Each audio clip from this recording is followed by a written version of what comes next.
Assalamualaikum warahmatullahi wabarakatuh. Berjumpa lagi dengan saya Andrika Rizal dalam Mas Guru Papua Channel. Oke, pada video ini kita akan membedah soal matematika, yang mana soal ini merupakan soal US SMP tahun 2023, khususnya di wilayah Kabupaten Jayapura ya. Nah, sehingga pada video ini kami berikan tajuk yaitu Besok US SMP 2023 sebagai persiapan untuk US tahun 2024. Yang mana besok ini artinya adalah bedah soal matematika. Nah, video ini kami peruntukkan terkhusus untuk anak-anak kita di wilayah Kabupaten Jayapura, ya, terkhusus untuk sekolah saya sendiri. Nah, bagi siswa-siswa yang nantinya ingin bertanya berkaitan dengan pembahasan soal yang kita bahas ini, silahkan dapat, menghubungi pihak wali kelas untuk meminta nomor kami secara, secara pribadi dan kemudian dapat, bertanya melalui WhatsApp dan ataupun telepon ya. Kalau kami tidak sibuk akan kami segera mungkin untuk, balas untuk membantu anak-anak sekalian. Bagi anak-anak yang di luar daripada sekolah kami, silahkan untuk, menyesuaikan, artinya bisa meminta penjelasan lanjutan dari gurunya masing-masing, ya. Nah, untuk video besok ini, besok US ini akan kami buat dalam beberapa bagian video, yang mana setiap bagian video itu akan ada beberapa nomor pembahasan ya. Jadi, tidak semuanya dalam satu video agar tidak terlalu panjang durasinya. Oke, langsung saja kita akan mulai bahas dari nomor 1 sampai dengan nomor 6 pada video ini. Nomor 1 ya, hasil dari negatif 24 tambah 72 dibagi negatif 12 min 2 kali min 3 ya. Nah, di sini akan kita kerjakan terlebih dahulu, yaitu yang bertanda operasi bagi dan juga operasi perkalian ya. Karena mereka lebih kuat jika dibandingkan dengan tanda penjumlahan. Di sini saya akan tuliskan ulang, negatif 24 ditambah 72 dibagi dengan negatif 12 dikurangi 2 dikali dengan negatif 3. Nah, karena yang kita kerjakan yang bagi dulu ya, sama yang kali, maka ini kita tetap tuliskan negatif 24 ditambah 72 dibagi dengan negatif 12. Ini kan hasilnya negatif 6 ya. Nah, negatif 6, kemudian negatif 2 dikali negatif 3, itu hasilnya adalah positif 6. Nah, dari sini kita bisa selesaikan negatif 24 ditambah negatif 6, ini hasilnya negatif 30 ditambah 6, sehingga hasilnya adalah negatif 24. Nah, ada sedikit informasi di sini bagi anak-anak sekalian yang bingung ya. Kenapa negatif 24 ditambahkan 6 ini hasilnya adalah negatif 30. Oke, jadi anak-anak sekalian harus ingat baik-baik ya. Ada beberapa kunci untuk operasi hitung bilangan bulat ya. Jika negatif A ya, jika negatif A ditambahkan dengan negatif A gitu ya, maka hasilnya itu akan negatif dan kemudian angkanya ini akan naik ya. Nah, jadi seperti ini. Kalau saya notasikan misalnya ya, contohnya. Contohnya itu seperti negatif 10 ditambahkan dengan negatif 5, maka hasilnya pasti negatif, namun angkanya itu kita jumlahkan, jadinya 15 gitu. Nah, bentuk ini juga dia akan sama ya, dia akan sama sebentar, dia akan sama bentuknya seperti ini ya. Ini juga akan sama bentuknya atau penyelesaiannya. Misalnya ada negatif A dikurangi A, itu juga hasilnya akan negatif dan hasilnya itu akan angkanya dijumlahkan, oke. Sebagai contohnya sebagai contohnya misalnya saja negatif 20 dikurangi 3, berarti hasilnya adalah negatif 23. Nah, ini harus, anak-anak sekalian ingat-ingat. Nah, kemudian untuk yang ini, oke, yang negatif 30 ditambah 6 ini juga harus diingat-ingat baik-baik ya. Jadi ini harus diingat-ingat juga, oke. Ini harus diingat-ingat bahwasannya kalau ada negatif A ditambah dengan B gitu ya, atau sebaliknya. Atau misalnya A ditambah dengan negatif B, maka ini penyelesaiannya itu bisa eee, hasilnya itu akan memiliki teman atau tidak bergantung pada soalnya. Nah, contohnya saja ya, contohnya misalnya gini, negatif 20 ditambahkan dengan 25. Negatif 20 tambah 25 ini kan kalau kita lihat angka 20 dengan 25, itu kan lebih besar 25 ya. Sehingga cara kerjanya itu adalah 25 dikurangi 20, hasilnya adalah 5 gitu. Nah, karena dalam contoh soal ini yang angka lebih besar adalah 25 dan 25 itu temannya itu di sini atau di depannya itu tanda positif, maka di sini hasilnya berarti positif. Nah, dalam hal ini kalau tandanya itu adalah tanda positif, berarti dia tidak tuliskan tanda positifnya, jadi cukup tuliskan 5. Kalau seandainya ada soalnya negatif, 34, kemudian kita tambahkan dengan berapa ya, 24 misalnya ya. Nah, ini pun cara kerjanya sama ya, atau saya balik saja soalnya biar, sama dengan penjelasan sebelumnya yang ini ya. Oke, ini kurung. Misalnya gini, eee 24 ditambahkan dengan negatif 34. Jadi intinya kalau ada di salah satu sisinya itu tandanya tanda negatif, maka cara penyelesaiannya angka besar dikurangi angka kecil. Angka besarnya 34, angka kecilnya 24, maka 34 dikurangi 24 hasilnya adalah 10, ditulis dulu. Nah, dan kemudian di sini yang besar kan 34 tadi ya, dan 34 ada temannya yaitu negatif, maka ikut sertakan angka negatifnya, jadi hasilnya 10 ya. Semoga bisa dipahami dengan, mudah ya. Jadi seperti itu untuk nomor satu ya. Cukup mudah kalau, anak-anak bisa pelajari dan ingat-ingat. Oke, kita lanjut ke soal yang nomor 2 ya. Ini pembahasan nomor satu. Oke, kita lanjut ke soal nomor 2. Nah, sekarang kita tuliskan ya, nomor 2. Seluas 3/4 bagian kebun Pak Yohanes ditanami petatas ya, berarti coba kita deskripsikan saja dulu. 3/4 itu betatas ya, berarti kita tulis betatas di sini adalah 3/4. Kemudian singkong, kita tuliskan singkong di sini yaitu 2/3 bagian. Dan kemudian yang ditanami jagung, ada yang ditanami jagung ya. Jika luas Pak Kebun Yohanes 600 meter kuadrat, maka luas kebun Pak Yohanes. Oke, di sini berarti dapat kita selesaikan seperti ini anak-anak sekalian ya. Jadi kita sama-sama kalikan dengan total luas kebunnya semua. Jadi kita sama-sama kalikan ya. Supaya kita mengetahui dalam bentuk apa ya? Dalam bentuk ukuran itu nanti per bagiannya itu jadinya berapa. Nah, di sini 600 bagi 4, 600 bagi 4 itu kan adalah 15 ya kalau nggak salah ya, 600 bagi 4, iya 150, oh sorry 150 di sini ya, bukan di sini, hapus dulu. Oke, jadi 600 bagi 4 tuh 150, kemudian dikali 3 berarti 450 ya, 450, kemudian yang ini berarti 600 bagi 3 itu 200, maka ini berarti 400, oke, 400. Nah, sekarang dan ada bagian yang ditanami jagung. Nah, sekarang berarti dapat kita selesaikan dengan cara yang ditanami jagung. Oke, yang ditanami jagung itu berarti dari total semuanya, yaitu 600, kita harus kurangi dengan total 450 plus 400 ya. Nah, di sini 600 kurang berapa ini? 850. Ya, 600 dikurangi 850 ini hasilnya minus 250 ya, minus 250. Nah, seharusnya tidak minus ya, kalau kita lihat dari jawaban-jawaban ini, maka seharusnya tidak minus. Jadi, kami pribadi bingung apakah, kami yang salah soal atau salah kerja atau memang, soalnya ini yang, kurang tepat ya.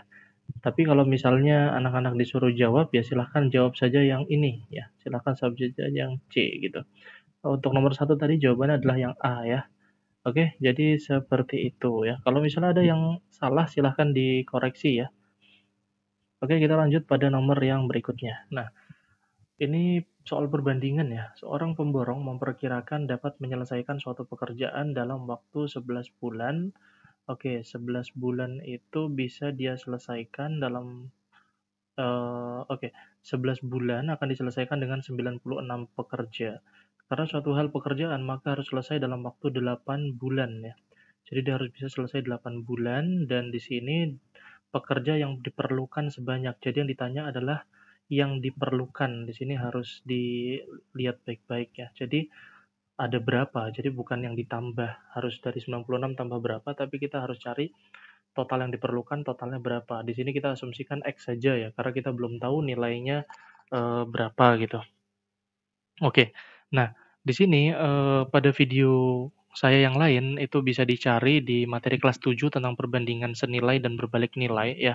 Di sini harus kita lihat dulu ya anak-anak sekalian, dari angka 11 ke 8 ini kan angkanya itu dia naik, oke, dia naik atau bertambah. Kemudian untuk 96 ke sini itu kita pakai logika saja ya, logika sederhana. Kalau 11 bulan harus dikerjakan 96 pekerja, karena kerjaannya itu harus selesai lebih cepat dalam waktu 8 bulan, otomatis itu kan di sini pasti, pekerjanya atau tukangnya harusnya lebih bertambah ya. Sehingga di sini itu dia bakalan naik. Oke, sorry ya, mohon maaf di sini tadi turun ya, 11 ke 8 ini kan turun ya. Oke, mohon maaf. 11 ke 8 itu turun. Oke, jadi seperti ini. Kemudian yang ini naik. Nah, karena kita tahu ini adalah bolak-balik ya atau berbalik nilai, maka kita bisa buat persamaannya menjadi seperti ini. 11/8 sama dengan X per 96. Nanti untuk detailnya mengapa jadi begini, nanti silahkan lihat di video saya yang lainnya ya. Nah, dari sini kita tinggal kerjakan saja, kita kalikan silang. Oke, saya lanjutkan di sebelah sini ya. 8 dikali X, kita tulis 8, X sama dengan 96 dikali 11. 96 kali 11 itu hasilnya adalah 1056 ya. Nah, kemudian maka X di sini kita bisa dapat 1056 dibagi 8.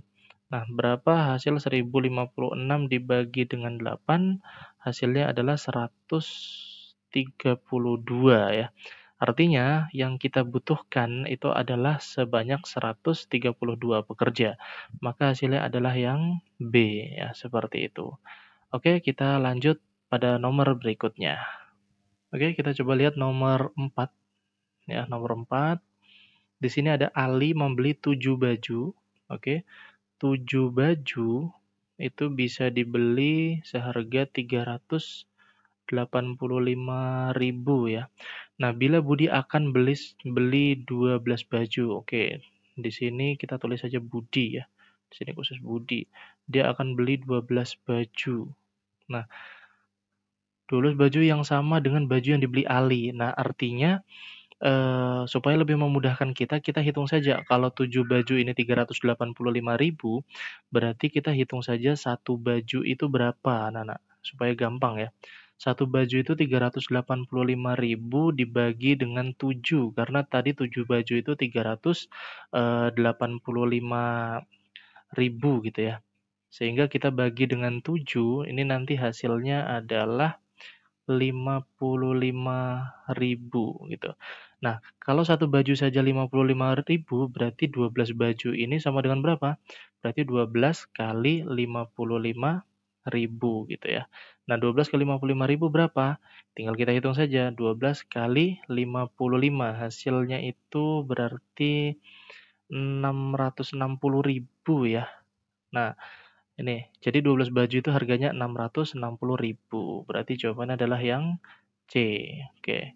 Nah, kalau misalnya kami ada salah menghitung, silahkan dikoreksi saja ya anak-anak sekalian. Tidak apa-apa, nanti tinggalkan jejak di komentar gitu. Oke, kita lanjut ke soal berikutnya yaitu soal nomor 5. Nah, soal nomor 5 ini adalah eksponensial ya. Ini pelajaran kelas 7 itu ada juga pengantar kelas 7, kemudian di kelas 9 itu lebih dikuatkan lagi gitu. Nah, di sini 2 pangkat 3 ditambah 4 pangkat berapa ini ya? Coba kita perbesar dulu ya anak sekalian ya. 2 pangkat 3 ditambah 4 pangkat 2 ya sepertinya. Oke, kita coba kerjakan. 2 pangkat 3 itu berarti 8, kemudian ditambah 4 pangkat 2 itu 16, per 2 pangkat 2 itu berapa? Itu 4 ya. Nah, 8 tambah 16 itu 24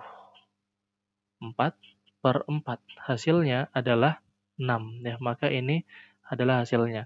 Itu kalau anak-anak sekalian mau kerjakan tidak menggunakan konsep sifat eksponensial ya. Karena kebetulan ini dikerjakan tanpa sifat eksponensial juga tidak terlalu sulit gitu karena angkanya kecil. Jadi silahkan menyesuaikan saja. Nanti kalau ada soal sifat eksponensial silahkan diterapkan saja ya. Seperti itu. Oke, kita lanjutkan lagi ke soal terakhir pada video ini, ya, soal ke-6. Hasil dari akar 14 dikali akar 7 adalah berapa? Nah, di sini anak-anak itu kami akan coba jelaskan dengan istilah kami ya. Akar kuadrat itu kan ada yang langsung dapat hasilnya atau biasanya kami sebut dengan akar sempurna gitu. Jadi kayak akar 1 itu berarti 1, akar 4 hasilnya 2, akar 9 itu hasilnya 3 dan seterusnya gitu. Nah, kemudian di sisi lain ada yang disebut dengan akar non sempurna ya. Kalau kami istilahkan seperti itu biasanya. Nanti biasanya juga ada yang menyebutkan merasionalkan bentuk akar gitu, karena penyederhanaan ya. Tapi kami simpel gampangnya saja, kami sebutnya akar non sempurna atau tidak sempurna. Tidak sempurna itu seperti apa ya? Salah satu contohnya yaitu akar 8 misalnya. Akar 8 ini kan nggak ada ya, karena setelah akar 4 itu kan akar 9. Namun akar 8 ini bisa kita sederhanakan menjadi bentuk akar berapa dikali berapa, yang mana salah satu di antaranya ya, kami tuliskan salah salah satunya salah satunya adalah akar ya, akar sempurna. Jadi salah satunya adalah akar yang sempurna. Nah, akar 8 ini kan terbentuk dari beberapa ya, ada 8 kali 1, kemudian juga ada 4 dikali 2. Nah, kalau kita lihat contohnya akar 8 ini akar 4 kali 2, akar 4 ini kan adalah akar yang sempurna. Artinya, ini bisa kita pakai anak-anak ya. Akar 4 dikali akar 2. Nah, hasilnya apa? Karena akar 4 adalah akar yang sempurna, maka dia boleh untuk kita keluarkan atau dapatkan hasilnya. Akar 4 itu berapa? Akar 4 itu kan 2 ya, berarti jadinya 2 akar. Nah, yang 2 ini tetap di dalam, berarti 2. Gitu ya. Nah, sekarang kita coba kerjakan. Ini contoh soal akar tidak sempurna ya. Oke, akar 14 dikali dengan akar 7. Nah, oke kita ke bawah dulu sedikit. Nah, akar 14 itu kan adalah akar kalau kita cari itu kan ada akar 7 kali akar 2 gitu kan. Akar 7 kali akar 2 atau tidak ya tidak ada lagi ya, akar 14 itu akar 7 kali akar 2. Akar 7 kali akar 2. Nah, kemudian dikali dengan akar 7. Nah, di sini anak-anak, di sini timbul permasalahan. Kenapa permasalahan? Karena di sini tidak bisa kita selesaikan. Tidak bisa menyelesaikan dengan bentuk yang seperti ini, akar tidak sempurna ini, gitu. Nah, jadi untuk menyelesaikan soal seperti ini gimana? Maka caranya adalah kita mengalihkan terlebih dahulu ya. Jadi jangan langsung cari rasionalnya atau penyederhanaan bentuk akarnya, karena memang tidak bisa kan. Nah, berarti kita buat dulu seperti ini. Akar 14 dikali akar 7. Nah, akar 14 kali akar 7 berapa? Akar berapa ya? 98 ya. 98 ya. 4 kali 7 28, 7 1 9 ya, berarti betul ya. Nah, akar 98 ini berapa dikali berapa ya. Jadi ini harus kita pahami dulu. berapa dikali berapa. Yang mana tadi seperti ini, salah satunya itu adalah bentuk akar yang sempurna. Nah, karena ini soal pilihan ganda, jadi jangan pusing-pusing ya, jangan pusing-pusing. Kita langsung lihat di soalnya. Kalau seandainya kita ambil yang jawaban A, berarti 2 akar 7, maka ini sebenarnya 7 dikali 4. Karena kan 2 ini kalau di dalam akar berarti dia jadinya akar 4 kan, berarti 7 kali 4, 28. Berarti jawaban A ini pasti salah. Nah, kemudian yang nomor B-nya, bagian B-nya. 7 kalau kita masukkan ke dalam berarti 49. 49 jika kita kali dengan 2, itu kan hasilnya adalah 49 kali 2 itu hasilnya adalah 98 ya. Maka ini adalah hasil jawabannya gitu.